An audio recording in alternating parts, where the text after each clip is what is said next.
congratulations of quarterback one here in 2023. And I would be very much remiss if I didn't welcome back our names. This has been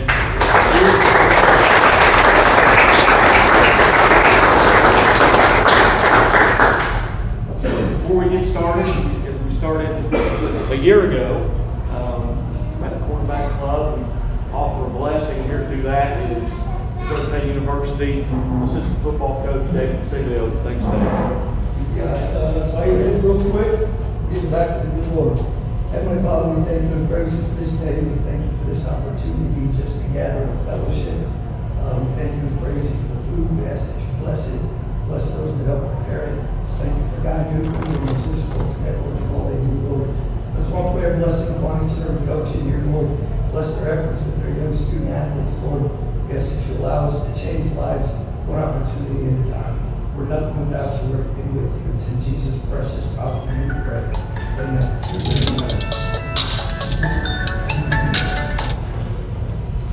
Hey, Chef. Been waiting to do this for a long time.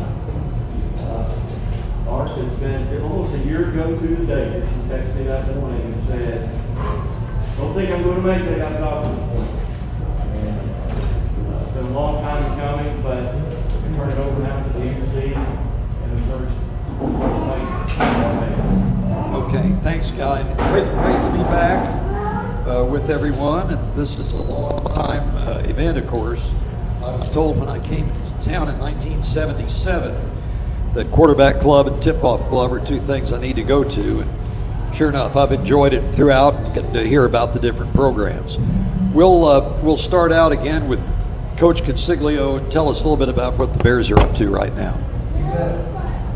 Appreciate it. I'd be remiss if I didn't, again, deflect all the attention from me and what we got going on. There's a bigger battle waging and warring. Coach Beard has great direction, great leadership over the team. It's faith first.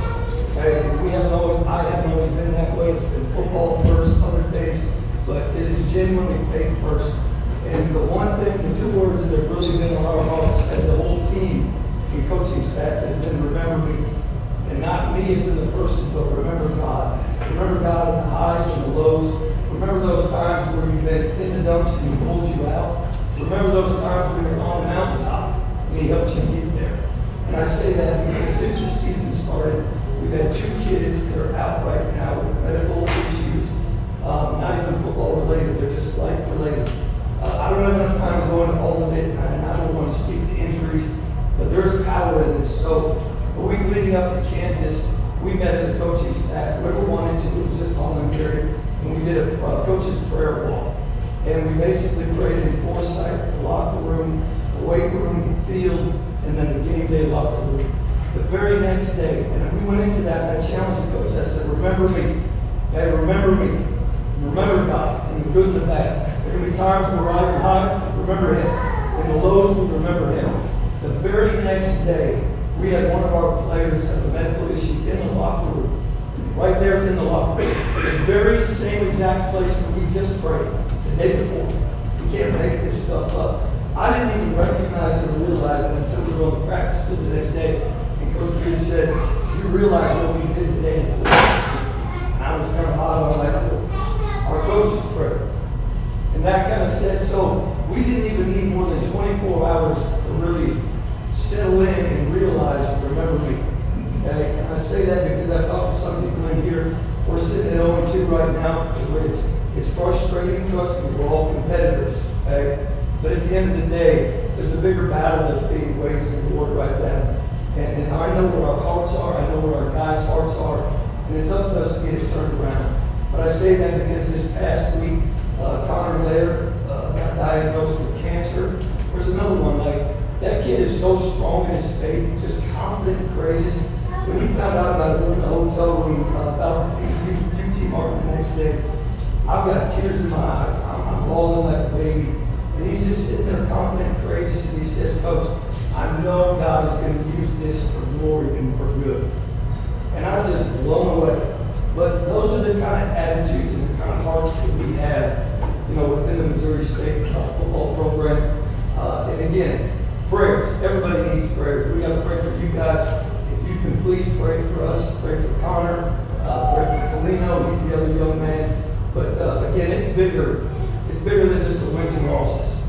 And for me, 5-10 years ago, I wouldn't have said that. I wouldn't have been here because I'd be embarrassed. I'd be frustrated. I'd be feeling sorry for myself. But as I mature in my faith, I'm beginning to understand it's bigger than that. It's about the relationships we build. It's about teaching these young men that it's more than just wins and losses, but it's life lessons. Any other questions, follow-ups that you have? So I will say this, just I don't want to take up too much time, just because I know we're limited on time. There's God put on my heart, this is a year ago, last November, to write a book. I got copies back there if anybody wants one, they're $15. Come see me. It's not about me and my family. We're donating everything back to Victory Mission, FCA. And I'll just give you a quick little shout out of what it's about. The front half of it is me and my failure as a young man, partying, drinking, having fun, failure as a husband, failure as a coach, and then the redemptive grace of God pulling me through that. The second half, in the middle of it, it's filled with God stories. We've had 3-4 young men on the football team give their life back to Christ in the weight room, in the nutrition area. Then the back half of it is we talk about faith-filled leadership. And we encourage everybody to use their platform to glorify God and spread the great news of Jesus Christ each and every opportunity we have. Okay, so again, go back there if you want to, come see me. Thank you again, God, for the opportunity. I greatly appreciate it.